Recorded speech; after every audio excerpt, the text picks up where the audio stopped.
Alright, so in this video we're going to talk about the geometric interpretation of the dot product, and we're going to do this in a few steps. First we're going to start off with deriving the law of cosines, which we used in class. I'll show the derivation of that formula. Then we'll talk about the definition of the dot product, which we also talked about in class. I'll just remind you of that. A couple of the special properties of the dot product, I'll remind you of that as well. And then we'll use all three of those things to derive this geometric interpretation of the dot product. So first things first, let's start with the law of cosines. So the law of cosines is a result about triangles, and what it says is that if we have a triangle, let's call this side length A, this side length B, this side length C, and we have some angle, let's say that angle theta. It's a relation between the three side lengths and the angle theta. And what it turns out to be is c squared equals a squared plus b squared minus 2ab cosine theta. Okay, so we'll derive that equation. So the way that we derive it is we look at this line here, which is perpendicular to the side with length b. The reason that we want to do that is so we can utilize some trigonometry in this angle theta. So once we draw this perpendicular line, then we can say what the length of this line is. It's just a times the sine of theta. So I'll draw another triangle down here. And so this side length will be a sine theta. This side length is still c, so it's basically just this triangle drop down. And then I know that this side length is going to be a times cosine theta.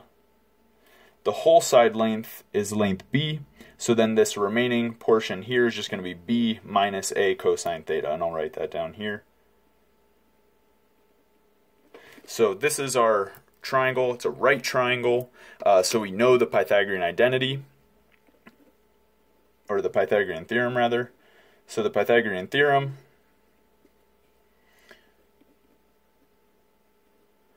is going to tell us that c squared is equal to the sum of the squares of the two side lengths. So this will be a times sine theta squared plus quantity b minus a cosine theta squared. And so the first term is very easy to square. It's just a squared times sine squared theta. The second term we'll have to distribute. And what we get is b squared minus 2ab cosine theta plus, I'll bring it down here, an a squared cosine squared theta. So we know the Pythagorean identity, which is sine squared plus cosine squared equals 1. Both terms are being multiplied by a squared, so they have a common factor of a squared. And so when we add a squared sine squared plus a squared cosine squared, we just end up with a squared. So this is going to equal a squared plus b squared, a squared plus b squared, so these are going to go away essentially, minus 2ab cosine theta. And that's exactly the formula that we wanted to derive. So there's the derivation of the law of cosines, and we'll use the law of cosines to talk about the geometric interpretation of the dot product. And so just as a reminder, the definition of the dot product is something between vectors, right? It's our scalar product. So essentially, if we have two vectors with components, we'll say A has components A1, A2, A3, and we have a vector B with components B1, B2, B3. Then if we do the dot product between A and B,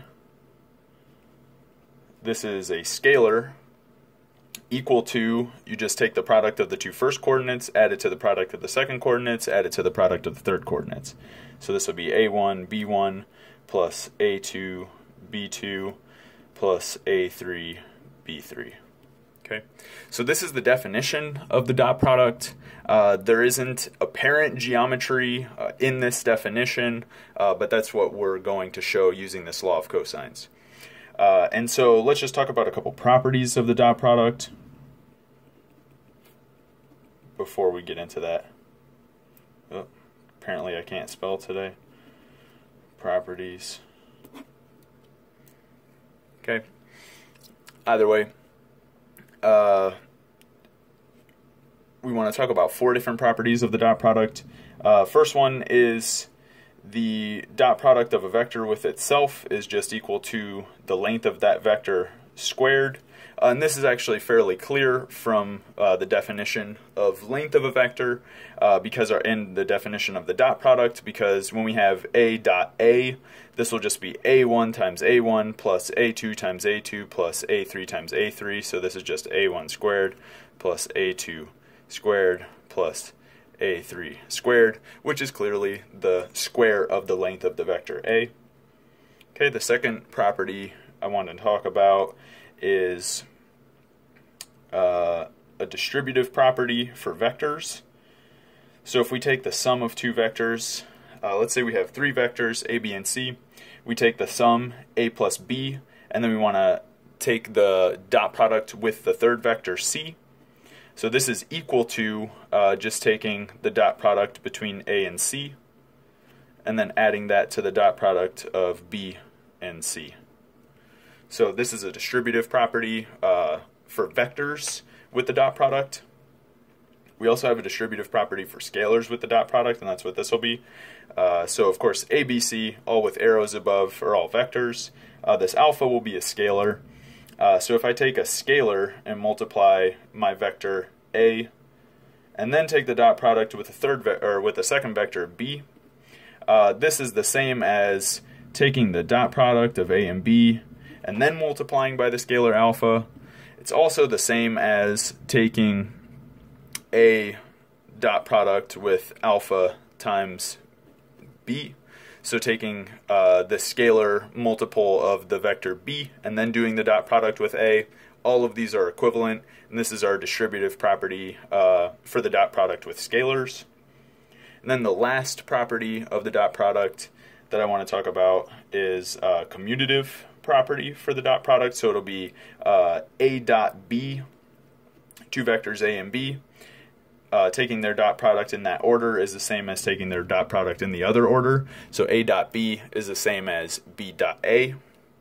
Okay, so these are all the properties that we'll use. The definition of the dot product is as is, and we'll use the law of cosines to get this geometric interpretation.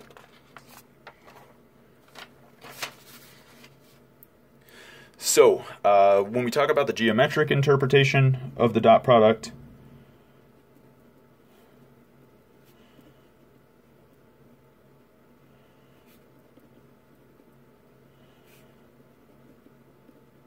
what we're talking about is a relation to the angle between the vectors.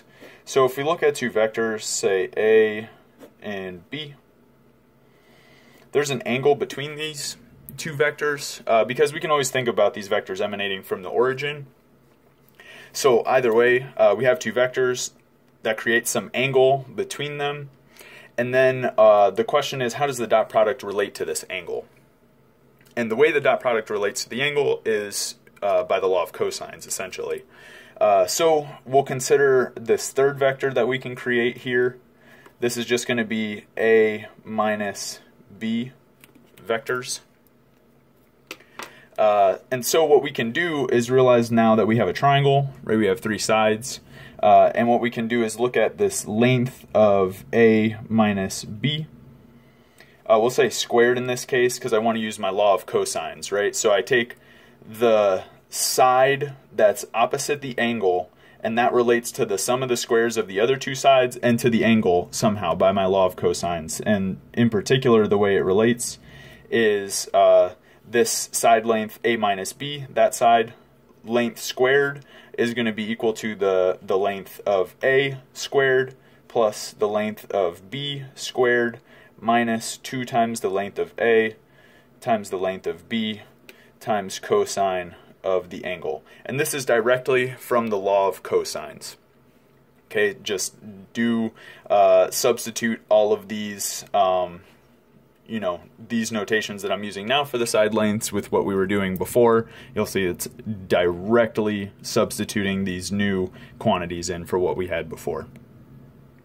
So either way, when we square the length of A minus B, this is what we get from the law of cosines. Okay, but on the other hand, we know that the square of the length of a vector is just the dot product of the vector with itself. And so I can write this as A minus B dotted with A minus B. Okay, and then we'll use all of our properties of the dot product to expand this. So what I mean by that is we need to distribute, first of all, so we can distribute A to minus B to A, minus B to minus B. So we have A dot A, we have plus A dot minus B, plus minus B dot A, plus minus B dot minus B. Okay, so that's when we expand it using our distributive property for vectors. Either way, we know that the A dotted with A, this is just the length of A squared. We know that, well, these scalars minus 1 that are multiplying my B vector, I can pull them out front, I can pull them wherever I want. So if I take both negative 1s and pull it out front, they'll cancel each other since there's 2 of them. And so this term here, I'll just write as the length of B squared. And then I know from my commutative property, I can look at these dot products in any order. I want them to be in the order A dot B, so I'll change the order of this one. And then these minus signs, I can just pull out in front. So both of these terms will look like negative A dot B, and again, negative A dot B, using my commutative property and distributive property for scalars. So this is going to be minus 2 times A dot B. I guess I can put parentheses there or something. But either way, now I have 2 sides of this equation. I have a lot in common on both sides, and then there's somehow this dot product that's related to this term with cosine in it, and so that's our geometric interpretation. So we'll get rid of our A, length of A squared, length of B squared. What we're left with is minus 2 times the length of A times the length of B times cosine of the angle between the two vectors is equal to minus 2 times the dot product of A with B. And so we can, of course, divide by negative 2 on both sides. And so this leaves us with the conclusion that A dot B is equal to the product of the lengths of the vectors times cosine of the angle between them. And so when we talk about the geometric interpretation or the angle between two vectors, this is the connection that we're looking for. This A dot B is equal to the product of the lengths A and B multiplied with cosine of the angle between them. All right, so that concludes the derivation of the law of cosines and then the consequence that has for the geometric interpretation of the dot product. All right, hope you enjoyed.